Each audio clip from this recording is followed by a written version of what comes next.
નમસ્કાર,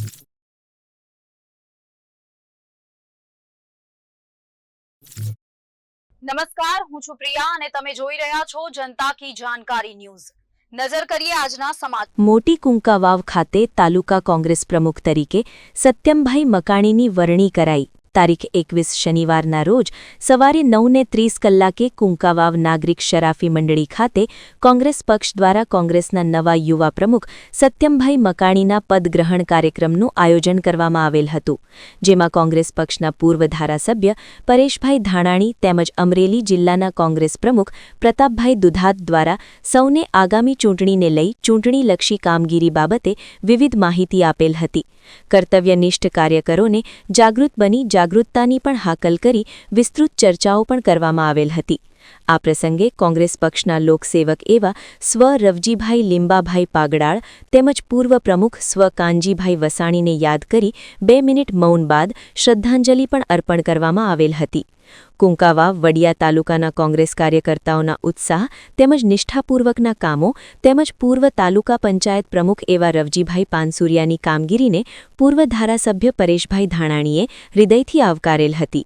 આ પ્રસંગે ધર્મેન્દ્રભાઈ પાનસુરિયા, પૂર્વ ચેરમેન જીપંચ અમરેલી, પીએમ ખેની, શિવાભાઈ ડાભી, હકાભાઈ ભરવાડ, અરવિંદભાઈ દોંગા, જુનેદભાઈ ડોડિયા, અમરુભાઈ ગળ, મધુભાઈ સુસરા, બાબુભાઈ હીરપરા, પ્રવીણભાઈ કાછડિયા, ભૂરાભાઈ વાળા, નિખિલભાઈ ચુડાસમા, રાજેશભાઈ ભેસાણીયા, પિયુષભાઈ વસોયા, ધનજીભાઈ ડોબરિયા, કનુભાઈ માથુકિયા, નિશાંતભાઈ આંબલિયા સહિતના મહાનુભાવો અને કાર્યકરોની વિશેષ ઉપસ્થિતિ રહેલ હતી। રિપોર્ટિંગ મહેશ ગોંડલિયા, કુંકાવાવ।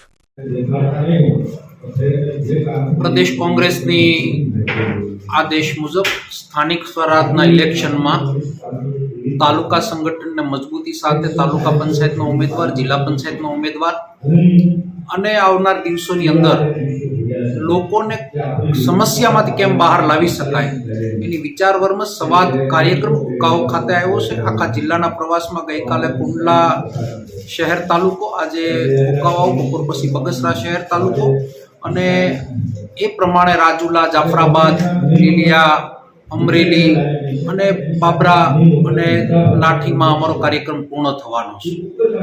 જિલ્લાના મતદારોને પંચાયતી રાજ જે આ ભારતીય જનતા પાર્ટીના શાસનમાં ખતમ થયું છે, અમારા નિવેદનને સાંભળી અને થોડુંક ઇલેક્શન આવતા પહેલાં મનોમંથન કરો। તાલુકામાં જાઓ તો તાલુકા પંચાયત ધણી વગરની આટા મારે છે, જિલ્લા પંચાયતની અંદર કોઈ ઠેકાણા નથી। મહા મુસીબતે આવેલું આ પંચાયત રાજ એ ભારતીય જનતા પાર્ટીની કરણી ને કથનીના ફરકના કારણે કઠણાઈ ઊભી થઈ, ત્યારે અમરેલી જિલ્લાના જાગૃત મતદારો, સારા ઉમેદવારો પાર્ટીની અંદર પણ જોડાય અને લોકશાહી જીવંત રાખવા માટે પંચાયત રાજ એ પાયો છે, ત્યારે પંચાયતી રાજની અંદર તાલુકા પંચાયત, જિલ્લા પંચાયતમાં સૌ આગળ આવી અને આ ભારતીય જનતા પાર્ટીના એક સક્રિય શાસનને તોડવામાં સૌ મદદ કરે વિનંતી કરું છું।